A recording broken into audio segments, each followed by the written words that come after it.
வணக்கம். இந்த ஏப்ரல் மாசத்துல இருந்து தமிழ்நாட்டுல நம்ம அன்றாட வாழ்க்கையில சில முக்கியமான மாற்றங்கள் வந்திருக்கு. குறிப்பா நம்ம பணம், நம்ம வீடு சம்பந்தப்பட்ட விஷயங்கள்ல. அது என்னென்ன, அது உங்களை எப்படி பாதிக்க போகுதுன்னு வாங்க விரிவா பார்க்கலாம்.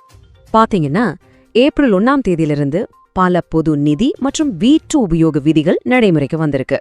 அதே நேரத்துல நம்மளோட எதிர்காலம் பத்தியும் சில பெரிய வாக்குறுதிகள் கொடுக்கப்பட்டிருக்கு. அப்போ நம்ம இப்போ உடனடியா தெரிஞ்சுக்க வேண்டிய விஷயங்கள் என்னென்ன?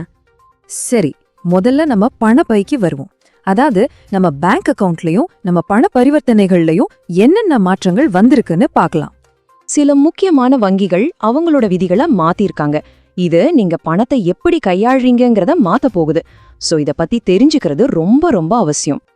உதாரணத்துக்கு, நீங்க HDFC பேங்க் கஸ்டமரா இருந்தீங்கன்னா உங்களுக்கு ஒரு முக்கியமான அப்டேட் இருக்கு.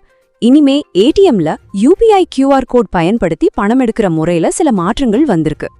நல்ல விஷயம் என்னன்னா, இந்த முறையில ஒரு மாசத்துக்கு 5 தடவை வரைக்கும் நீங்க எந்தவித கட்டணமும் இல்லாம பணம் எடுத்துக்கலாம். ஆனா ஒரு விஷயத்த நீங்க கவனிக்கணும்.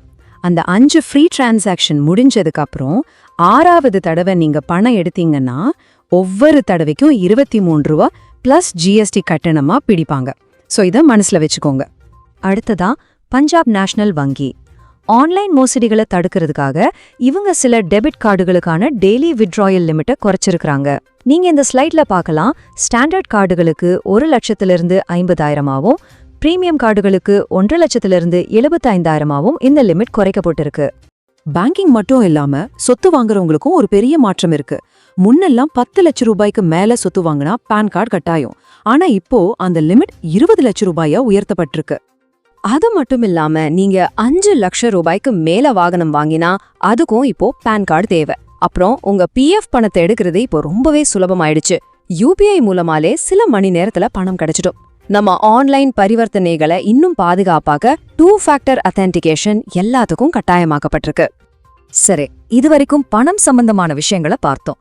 இப்போ இந்த மாற்றங்கள் நம்ம வீட்டை எப்படி நேரடியாக பாதிக்குதுன்னு பார்க்கலாம் வாங்க. வரப்போற கோடைக்காலத்தை மனசுல வச்சு அரசாங்கம் ரேஷன் பொருட்கள் விநியோகம் செய்யற முறையில ஒரு தற்காலிக மாற்றத்தை அறிவிச்சிருக்காங்க. இது அடுத்த 3 மாசத்துக்கு நடைமுறையில இருக்கும். இது ரொம்பவே சிம்பிள். நீங்க ஏப்ரல் மாசம் ஒரு தடவை ரேஷன் கடைக்கு போனா போதும். ஏப்ரல், மே, ஜூன் இந்த 3 மாசத்துக்கான பொருட்களையும் மொத்தமா ஒரே தடவையில வாங்கிக்கலாம். இதனால வெயில் காலத்துல அடிக்கடி அலைய வேண்டிய அவசியம் இல்ல. அதாவது உங்க குடும்பத்துல ஒரு நபருக்கு மாசம் 6 கிலோ அரிசி தராங்கன்னா ஏப்ரல் மாசம் மட்டும் 3 மாசத்துக்கும் சேர்த்து மொத்தமா 18 கிலோ அரிசி உங்களுக்கு கிடைக்கும். இப்போ நடைமுறையில இருக்கிற இந்த மாற்றங்கள் எல்லாம் தாண்டி நம்ம எதிர்காலத்துல என்னென்ன மாற்றங்கள் வரலான்னு அரசியல் கட்சிகளோட தேர்தல் வாக்குறுதிகள் ஒரு ஐடியா கொடுக்குது. அதையும் கொஞ்சம் பார்க்கலாம். இதுல அதிமுக கட்சியோட தேர்தல் அறிக்கையிலிருந்து சில முக்கியமான அறிவிப்புகளை பார்க்கலாம். ஒருவேளை அவங்க ஆட்சிக்கு வந்தா நம்ம அன்றாட வாழ்க்கை எப்படி மாறலான்னு ஒரு சின்ன முன்னோட்டம் பாருங்க. ஒவ்வொரு குடும்பத்துக்கும் 10,000 ரூபாய், ஒவ்வொரு வீட்டுக்கும் ஃப்ரிட்ஜ், பெண்களுக்கு மாசம் 2,000 ரூபாய், மாணவர்களோட கல்வி கடன் ரத்து, விவசாயிகளோட பயிர்க்கடன் தள்ளுபடின்னு பல பெரிய வாக்குறுதிகளை அறிவிச்சிருக்காங்க. அது மட்டும் இல்லாம பெண்களுக்கு இருக்கிற மாதிரி ஆண்களுக்கும் நகர பேருந்துகள்ல இலவச பயணம், ரேஷன்ல அரிசியோட சேர்த்து பருப்பு, எண்ணெய் இலவசமா கொடுக்கறது, அப்புறம் கால்நடைகள் கொடுக்கறதுன்னு பல வாக்குறுதிகள் இருக்கு. கல்வித்துறையில பாத்தீங்கன்னா அரசு பள்ளி மாணவர்களுக்கு இப்போ இருக்கிற 7.5% மருத்துவ இடஒதுக்கீட்டை 10% உயர்த்துவோன்னு ஒரு முக்கியமான வாக்குறுதியையும் முன் வச்சிருக்காங்க.